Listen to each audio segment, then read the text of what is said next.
What happened when a liberal teacher mocked Donald Trump in front of her students without knowing that he was right behind the door? The first light of dawn had barely touched Jefferson High School when the day's potential for change was yet unknown. Room 204 buzzed with the usual morning chatter, waiting for Miss Elara Simmons, a well-respected history teacher known for her liberal convictions and her commitment to social justice, to begin class. Her students, a diverse group of young thinkers, were accustomed to her spirited and often provocative lectures. Today, class, Miss Simmons began with her characteristic zeal. We're going to discuss how leadership molds society, focusing on one of the most divisive presidencies in recent memory, Donald Trump's tenure. His approach to governance, she paused, ensuring her words carried weight, has left a legacy that we're still grappling with. Just outside the classroom door, Donald Trump stood, having arrived earlier with the school principal to discuss a new educational initiative aimed at supporting underprivileged schools. The principal had momentarily excused himself to handle an urgent matter, leaving Trump to overhear the beginning of Miss Simmons' lecture. From his immigration policies to his stance on climate change, Miss Simmons continued, her voice echoing with critique. Many argue these were not just controversial, but detrimental to our progress as a nation. I, for one, am glad those days are behind us. Her statement was met with a range of reactions, from students nodding in agreement to those puzzled by the complexity of political discourse. At that precise moment, the classroom door opened and Donald Trump stepped inside, his presence instantly altering the room's atmosphere. The students' chatter ceased, replaced by a collective gasp. Ms. Simmons froze, her eyes meeting those of the former president, a mix of shock and realization washing over her face. Trump, however, did not enter with the aura of controversy that often surrounded him. Instead, he approached with an air of calm, his expression one of someone prepared for a genuine exchange rather than a confrontation. Ms. Simmons, he said, his voice even, I appreciate your fervor for teaching these young minds. It's important we engage with all perspectives, even those critical of my time in office. He then turned his attention to the students, inviting their questions, opening up about the complexities of leadership, and sharing insights into his presidency that went beyond the headlines.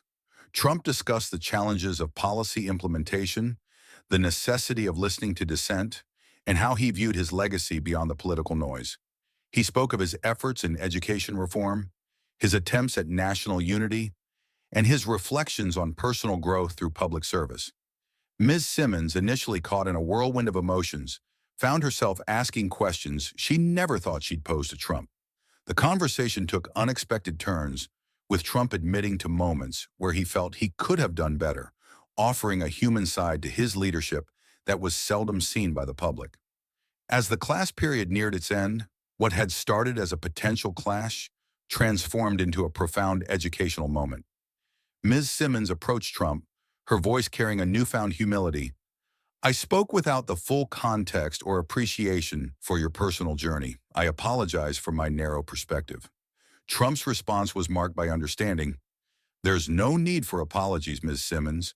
We're all here to learn and grow. I've learned from my critics, and I hope you've learned from this encounter. Let's guide these students to see beyond the surface, to understand the depth of leadership in the human condition. Following this encounter, Ms. Simmons's teaching methods evolved significantly.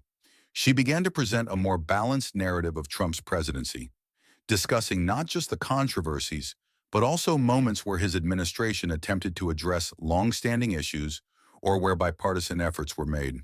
She introduced her students to the idea of political complexity, the value of listening to all sides, and how leaders, like all individuals, can change, learn, and grow. Her students, inspired by this transformation, engaged more deeply with the subject. They learned to debate with empathy, to analyze with an open mind, and to appreciate the nuances of public service. They discussed the ethical dimensions of policy decisions, the impact of personal narratives on political actions, and how one's legacy is often more intricate than public discourse suggests. However, the impact of this day didn't end with the class session. Word of the encounter spread like wildfire through the school's corridors, reaching ears far beyond the classroom. Students from other classes, intrigued by the story, began to discuss the event in their own subjects, sparking debates on leadership, the role of media in shaping public opinion, and the importance of personal interaction over preconceived notions. Teachers across different departments started to reflect on their own teaching practices. Some began to incorporate more open-ended discussions into their lessons, encouraging students to explore all facets of historical and current events. The school's principal, moved by the day's events, decided to host a series of forums where students could engage with community leaders from various political backgrounds, aiming to cultivate a culture of dialogue and understanding. In the community, the story of the classroom encounter became a symbol of potential for reconciliation. Local newspapers picked up on the story, with editorials pondering the implications for political discourse at large.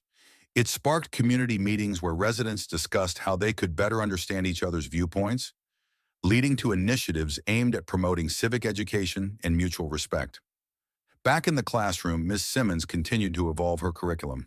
She collaborated with other teachers to create a cross-disciplinary project where students could research and present on how leaders from different eras and political spectrums dealt with similar issues, drawing parallels between past and present. This project was not just about history, it was about preparing students for a world where understanding and navigating political diversity was a necessity. The ripple effects of this encounter extended even further when Miss Simmons was invited to speak at a national conference on education, sharing her experience as an example of how unexpected moments can lead to transformative teaching. Her talk emphasized the importance of fostering environments where students can challenge their biases and learn from direct, personal interactions with diverse perspectives, not just through textbooks or media. This story also caught the attention of educational researchers who began studying the impact of personal encounters in teaching political and social subjects. They noted how such interactions could dramatically shift students' understanding and engagement with complex issues, leading to new methodologies in teaching political science and history, focusing on experiential learning and dialogue. Moreover, the event at Jefferson High School inspired a documentary project by a local filmmaker aiming to capture the essence of how education can bridge divides. The documentary followed Ms. Simmons, her students, and the community over a year, highlighting how this single classroom moment had a domino effect, promoting dialogue, understanding, and a reevaluation of how we teach and learn about our leaders and our history. The story of that day at Jefferson High School, therefore, became more than a local anecdote. It turned into a beacon of how education can be a transformative experience, teaching not just facts but the art of living together in a complex, often polarized world. It was a testament to the idea that even in moments of potential conflict, there lies an opportunity for profound learning, unity, and perhaps a shift towards a more empathetic and informed society.